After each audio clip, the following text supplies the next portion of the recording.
Avant de plonger dans cette histoire incroyable, pensez à vous abonner à la chaîne et à activer la cloche. Ici, chaque récit a quelque chose à dire, et vous ne voudrez pas en manquer un seul. Le colonel Vanessa Brooks, une officier respectée de l'armée américaine, sortait de l'académie militaire, son insigne brillant sous le soleil de midi. Elle venait de terminer une réunion cruciale avec plusieurs généraux, discutant de la sécurité nationale. Son uniforme impeccable reflétait la discipline et le respect qu'elle avait mérité au fil des années. Alors qu'elle traversait le parking de l'armée, une voiture de police noire bloqua sa route. Deux officiers, visiblement tendus et méprisants, descendirent. Leur regard était chargé de suspicion, mais aussi d'un préjugé inconcevable. « Identité, maintenant », ordonna l'un d'eux, sa voix pleine de condescendance. Vanessa leva calmement son badge militaire et répondit. « Je suis le colonel Vanessa Brooks, de l'armée américaine. Je vous conseille de vérifier vos informations avant de me menotter. » L'un des policiers ricana et s'avança, ignorant le respect dû à un officier.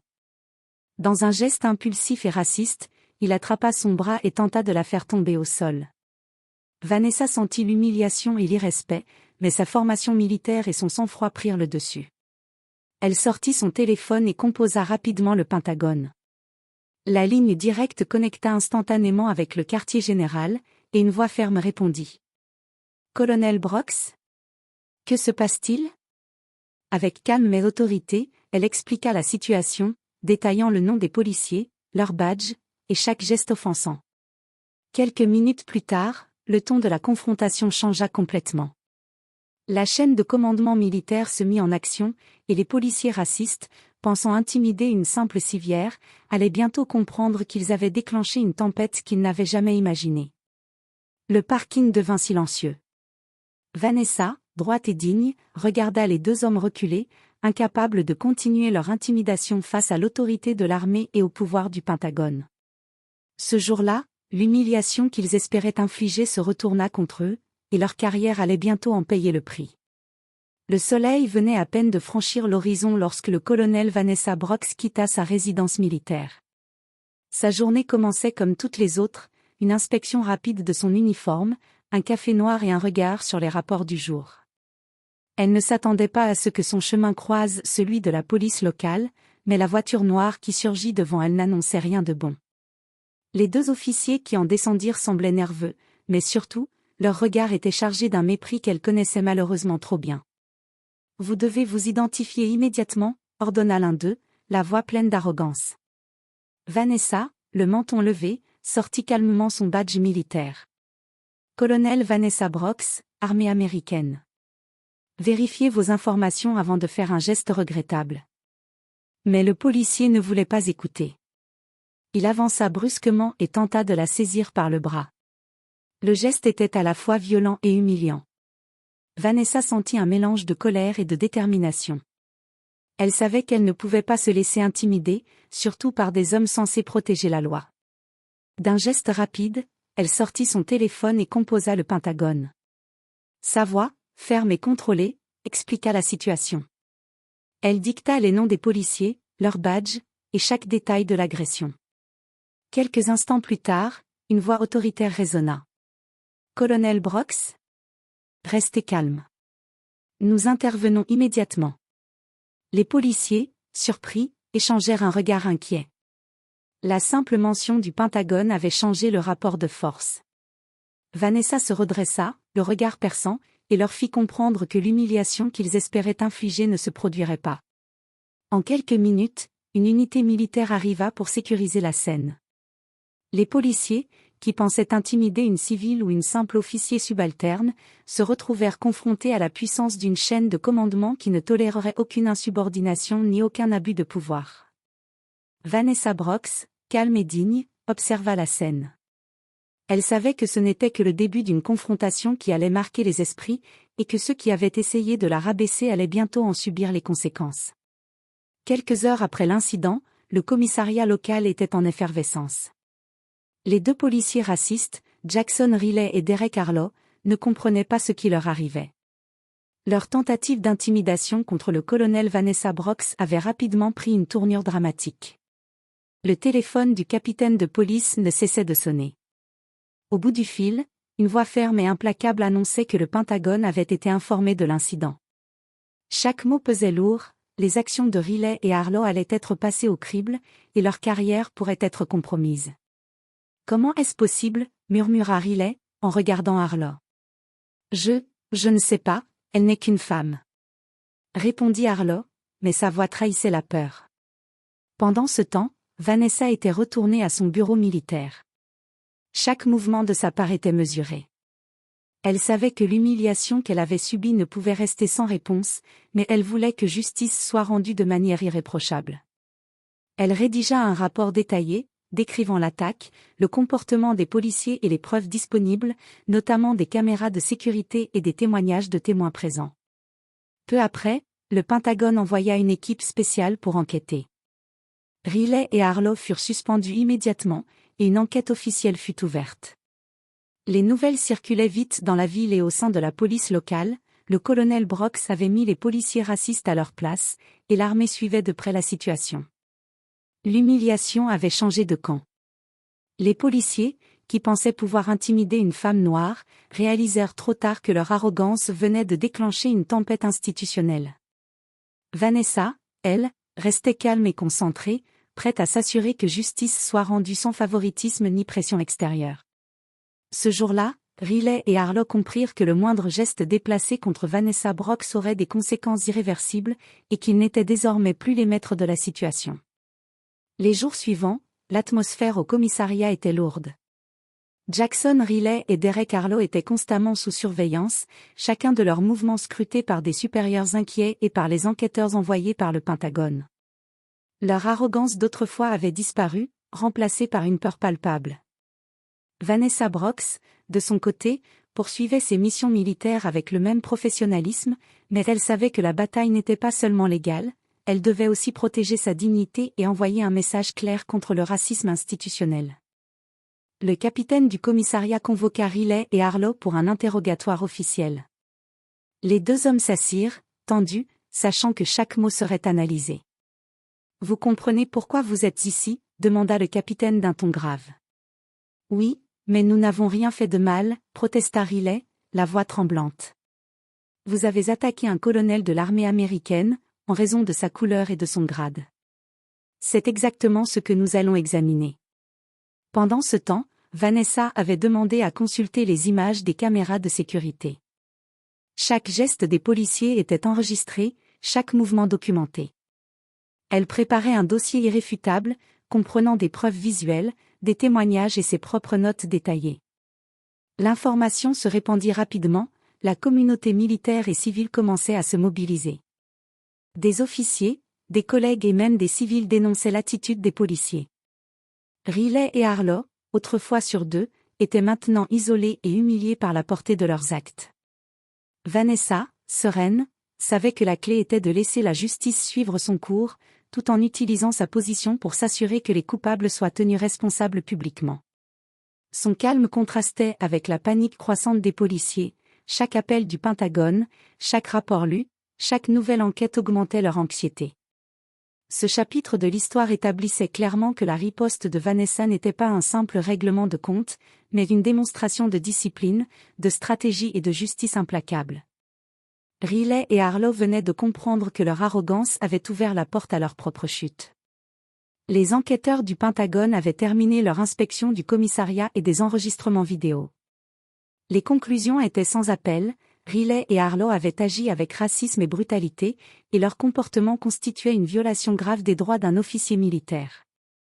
Le capitaine du commissariat, d'ordinaire impassible, dut annoncer les premières sanctions, suspension immédiate sans solde, interdiction de porter leurs armes, et convocation devant une commission disciplinaire. « Vous comprenez la gravité de vos actes ?» demanda le capitaine. Riley baissa les yeux, incapable de répondre. Harlow tremblait, conscient que sa carrière était en jeu. Dans le même temps, Vanessa Brooks reçut un message officiel de la part du Pentagone. « Colonel Brooks, votre rapport est irréprochable. Les mesures disciplinaires ont été prises. Nous vous remercions pour votre sang-froid et votre professionnalisme. » Cette reconnaissance n'était pas seulement symbolique, elle montrait que la justice pouvait l'emporter sur l'intimidation et le racisme, et que les institutions pouvaient protéger ceux qui défendent la loi avec intégrité. Dans la ville, la nouvelle se répandit rapidement. Les habitants et les médias locaux commencèrent à parler de l'incident, soulignant le courage et la dignité de Vanessa Brooks face à l'injustice. Riley et Harlow, qui avaient imaginé pouvoir passer inaperçus, se retrouvèrent exposés à la critique publique et à l'humiliation. Vanessa, fidèle à son tempérament, restait calme et concentrée. Elle savait que ce n'était qu'un début. Les sanctions étaient importantes, mais la vraie victoire serait de s'assurer que ces comportements ne puissent plus jamais se reproduire, et que la chaîne de commandement militaire continue de protéger ceux qui servent avec honneur. Ce chapitre posait les bases de la vengeance institutionnelle. Riley et Harlow venaient de subir un avertissement sévère, mais leur chute complète restait à venir. Vanessa, patiente et méthodique, préparait déjà les prochaines étapes. La suspension des 2 policiers avait envoyé un signal clair à tout le commissariat. Aucun abus de pouvoir ne serait toléré, surtout lorsqu'il s'agissait d'intimider un officier militaire. Riley et Harlow se retrouvèrent rapidement isolés, ignorés par leurs collègues et humiliés par la pression publique. Les médias locaux, ayant eu accès aux informations grâce à des communiqués officiels, relayèrent l'histoire avec force détail. La ville entière discutait de l'incident, la brutalité raciste contre un colonel de l'armée et la riposte ferme de Vanessa Brooks. Riley et Harlow n'étaient plus des figures d'autorité, ils étaient devenus le symbole de l'arrogance et de l'injustice. Vanessa, consciente que l'humiliation seule ne suffisait pas, décida de renforcer sa position. Elle organisa une réunion avec les responsables de la police locale et du Pentagone, afin de mettre en place des mesures préventives et des formations obligatoires sur le respect des officiers militaires et des droits civiques. Chaque policier du département devait comprendre qu'aucune action discriminatoire ne resterait impunie. Pendant ce temps, Riley et Harlow tentaient en vain de regagner le contrôle de leur image. Mais chaque tentative échouait, les médias publiaient leurs noms et leurs actes, les collègues détournaient le regard, et les supérieurs militaires refusaient toute clémence. Leur arrogance passée s'était transformée en peur et honte. Vanessa, elle, avançait avec sérénité. Elle savait que la vraie victoire n'était pas seulement la sanction des coupables, mais la création d'un précédent solide. Sa démarche montrait que le racisme et l'intimidation n'avaient pas leur place dans la société ni dans les forces de l'ordre. Ce chapitre renforçait l'idée que la justice pouvait être implacable mais juste, et que les actions impulsives et discriminatoires de Riley et Harlow ne pouvaient plus passer inaperçues. Vanessa avait désormais une position non seulement de force, mais aussi de respect incontesté dans la communauté et au sein de l'armée. Quelques semaines après l'incident, Riley et Harlow se retrouvèrent confrontés à une enquête légale approfondie. Le Pentagone avait transmis toutes les preuves au bureau du procureur, et une action disciplinaire fédérale était désormais en cours. Les 2 policiers comprirent que leur carrière était non seulement compromise, mais que des sanctions légales graves les attendaient. Vanessa Brooks, quant à elle, restait imperturbable. Chaque matin, elle passait en revue les rapports et les communications officielles, s'assurant que le processus suivait son cours avec rigueur. Elle savait que sa patience et sa précision seraient ses meilleures armes. Au commissariat, l'ambiance était pesante. Les collègues de Riley et Harlow évitaient tout contact avec eux. Chaque conversation sur l'incident revenait sur leurs écrans d'ordinateur, sur les journaux, et même dans les discussions internes. La peur de subir le même sort que Riley et Harlow paralysait l'arrogance qui avait caractérisé ces policiers. Le jour de la première audience disciplinaire arriva. Riley et Harlow furent convoqués devant une commission composée de membres de la police et de représentants militaires. Leurs gestes impulsifs et racistes furent passés en revue, minutieusement documentés par des preuves vidéo, des rapports de témoins et les notes précises de Vanessa. Vous avez non seulement enfreint la loi, mais vous avez également porté atteinte à l'honneur de notre armée et à la dignité d'un officier supérieur, déclara le président de la commission. Riley et Harlow, blêmes, réalisèrent que leurs excuses tardives ne suffiraient jamais à effacer la gravité de leurs actes. Pendant ce temps, Vanessa était informée en direct des avancées de l'audience. Son calme et sa détermination inspiraient le respect. Les représentants du Pentagone la félicitèrent pour sa maîtrise totale de la situation et pour avoir transformé un acte d'agression raciste en un exemple de justice et d'intégrité. Ce chapitre marquait un tournant, la justice n'était plus seulement symbolique, elle devenait concrète et inévitable. Riley et Harlow étaient sur le point de réaliser que leur arrogance passée allait leur coûter bien plus que leur carrière, leur réputation et leur liberté étaient désormais en jeu. L'audience disciplinaire avait captivé l'attention de toute la ville. Les médias locaux, qui suivaient de près l'affaire, se préparaient à diffuser les révélations au grand public. Riley et Harlow, jadis arrogants et sûrs d'eux, étaient maintenant devenus les symboles de l'injustice et de la brutalité policière. Vanessa Brooks, elle, avait décidé d'adopter une approche stratégique, laisser la vérité parler d'elle-même. Les enregistrements vidéo, les témoignages et les rapports détaillés qu'elle avait fournis étaient exposés lors de l'audience, montrant chaque geste déplacé et chaque parole irrespectueuse des deux policiers. Le président de la commission ne mâchait pas ses mots. Vous avez trahi la confiance du public et porté atteinte à l'honneur de notre armée. Vos actions sont inacceptables et seront sanctionnées sévèrement. Riley tenta de se défendre maladroitement, arguant que son comportement était une erreur de jugement. Harlow, quant à lui, bafouillait, incapable de trouver les mots. Mais aucune excuse ne pouvait effacer les faits irréfutables. La sanction fut prononcée, révocation immédiate et perte complète de leur droit à exercer dans la police, avec inscription de leur nom dans le registre officiel des policiers radiés pour faute grave. L'impact public fut immédiat, les journaux publiaient les photos et les noms des deux hommes, relatant les faits avec détail, tandis que la communauté militaire et civile applaudissait le courage et la détermination de Vanessa. Vanessa, calme et digne, observait la scène sans un mot. Son objectif avait été atteint, les policiers racistes avaient été non seulement sanctionnés mais humiliés publiquement, et elle avait instauré un précédent puissant contre le racisme et l'intimidation dans les forces de l'ordre. Ce chapitre montrait clairement que la patience, la stratégie et la documentation rigoureuse pouvaient transformer une agression en une victoire éclatante de justice. Riley et Harlow avaient perdu non seulement leur carrière, mais aussi leur réputation et leur autorité dans la société. Après la sanction publique de Riley et Harlow, Vanessa Brooks savait que la vraie victoire n'était pas seulement de punir les coupables, mais de transformer le système pour empêcher que de tels actes ne se reproduisent. Elle prit contact avec les responsables du commissariat et du Pentagone pour mettre en place des mesures durables de prévention et de sensibilisation. Des séances de formation obligatoires furent instaurées pour tous les officiers, portant sur le respect des droits civiques, la gestion de conflits avec les militaires et la lutte contre le racisme institutionnel. Chaque policier devait suivre un programme strict de discipline professionnelle et d'éthique, sous supervision directe. Vanessa organisa également des réunions régulières entre l'armée et la police locale, afin de créer une meilleure coordination et un respect mutuel entre les institutions. Elle voulait s'assurer que chaque officier comprenne que l'intimidation, la violence gratuite ou le racisme ne seraient jamais tolérés, et que les conséquences seraient immédiates et irréversibles. Dans la communauté, son action fut saluée.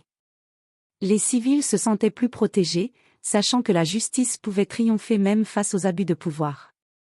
Vanessa devint un symbole de courage et d'intégrité, non seulement elle avait défendu sa propre dignité, mais elle avait ouvert la voie à un changement systémique dans les relations entre la police et l'armée. Pendant ce temps, Riley et Harlow, désormais privés de leur emploi et humiliés publiquement, comprenaient que leur arrogance avait non seulement détruit leur carrière mais aussi leur crédibilité à jamais. Chaque fois qu'ils tentaient de retrouver un poste ailleurs, leur dossier les poursuivait, rappelant au monde leurs fautes et la puissance implacable de la justice institutionnelle. Ce chapitre montrait que la riposte de Vanessa n'était pas motivée par la vengeance personnelle, mais par la volonté de protéger l'honneur et la sécurité de tous, transformant un incident raciste en une leçon de discipline, d'éthique et de responsabilité. Quelques mois après l'incident, Vanessa Brooks avait non seulement rétabli sa dignité, mais elle avait transformé l'épreuve en exemple de leadership et de justice. Les réformes qu'elle avait initiées avaient profondément changé le climat au sein du commissariat local, les policiers étaient désormais plus respectueux, disciplinés et conscients des conséquences de leurs actes. La communauté militaire et civile reconnaissait le rôle central de Vanessa. Ses collègues la consultaient régulièrement pour des conseils stratégiques et des recommandations sur la gestion des conflits. Les civils, de leur côté, voyaient en elle un symbole de courage et de résilience face à l'injustice. Riley et Harlow, de leur côté, tentaient encore de se défendre auprès de différentes institutions, mais chaque démarche se heurtait à la preuve irréfutable de leur comportement. Leur nom était associé à l'humiliation et au scandale, et aucune excuse ne pouvait effacer l'impact de leurs actions passées. Leur réputation était irrémédiablement détruite, et ils comprirent que leur arrogance avait scellé leur chute de façon définitive. Vanessa, fidèle à son style, restait humble et concentrée. Elle savait que le respect se gagne par les actions, pas par les titres ou les grades. Chaque initiative qu'elle prenait visait à protéger ceux qui, comme elle, servaient avec honneur et à prévenir toute forme de discrimination ou d'abus de pouvoir. La ville et l'armée apprirent à considérer Vanessa comme un modèle de courage et de justice, et son histoire fut citée dans des formations sur le leadership et l'éthique professionnelle. Riley et Harlow, eux, restaient un exemple de ce qui arrive lorsque l'arrogance et le racisme rencontrent la rigueur de la loi et la force de l'intégrité. Ce chapitre montrait que la justice pouvait triompher de l'injustice, et que la dignité et le courage d'un seul individu pouvaient provoquer un changement durable dans une institution entière. L'incident qui avait éclaté sur le parking de l'armée semblait désormais loin, mais son impact se faisait sentir à chaque coin du commissariat et de la communauté militaire. Vanessa Brooks avait transformé une attaque raciste en une leçon de justice et d'intégrité qui résonnerait pendant des années. Riley et Harlow, complètement déchus, avaient perdu toute autorité et crédibilité. Leur tentative de défense était désormais vaine, leur carrière était terminée, et la honte publique les accompagnait partout où ils allaient. Chaque journaliste, chaque ancien collègue, chaque militaire se souvenait de leur comportement humiliant et de la riposte ferme de Vanessa. De son côté, Vanessa avait consolidé sa position. Elle avait mis en place des programmes de formation et de sensibilisation permanente, garantissant que l'intimidation et le racisme ne puissent plus prospérer. Les officiers de police et de l'armée travaillaient maintenant dans un climat de respect mutuel et de discipline stricte. Un jour, lors d'une cérémonie officielle, Vanessa fut félicitée par ses supérieurs et ses collègues pour son courage, sa patience et son sens de la justice. Elle reçut non seulement des médailles et distinctions, mais surtout la reconnaissance de sa communauté et de ses pairs. Sa dignité et sa maîtrise avaient transformé un acte d'agression en une victoire éclatante pour l'honneur et la loi. Avant de quitter la scène, elle lança un regard déterminé vers les jeunes officiers présents. Souvenez-vous toujours, la vraie force ne réside pas dans l'intimidation ou la peur. Elle réside dans l'intégrité, le courage et la justice. Ce jour-là, Vanessa Brooks avait prouvé qu'une seule personne pouvait changer le cours des choses, que la justice pouvait triompher de l'arrogance et du racisme, et que chaque acte courageux laissait un héritage durable. Les leçons de cet incident allaient rester gravées dans les mémoires, comme un exemple de force, de résilience et de justice absolue.